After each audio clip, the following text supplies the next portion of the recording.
And I remember the first talk I gave at Cambridge, I actually started with my back to the audience, and it was really awkward, but I wanted to drive the point home that, you know, our facial expressions are a fundamental aspect of how we connect.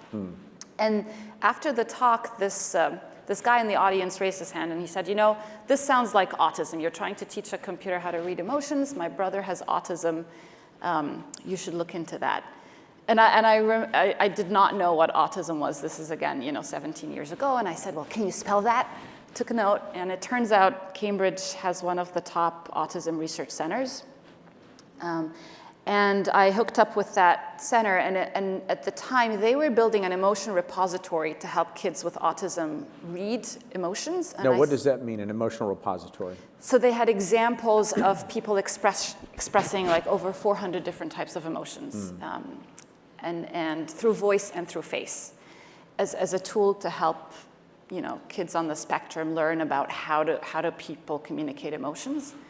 And I said, well, could I use that same data set to train my algorithms? So that was the initial kind of, you know, the connection. And then I realized we're building technology that's not just going to make computers better. It has the potential to help, you know, humans communicate better.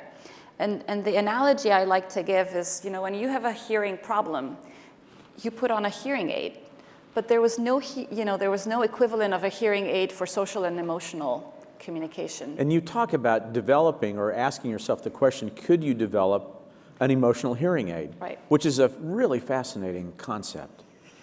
Right, and so we prototyped, this was way back before Google Glass, we prototyped a set of glasses with a little camera that faced outwards, and it could detect, you know, any number of faces in the crowd, and it was attached to a big laptop that we carried in a backpack. That was before the iPhone or, you know, smartphones. And it basically gave you real-time feedback through a Bluetooth headset on how the audience you're interacting with felt. And it was a kludgy prototype. This was way back in 2005.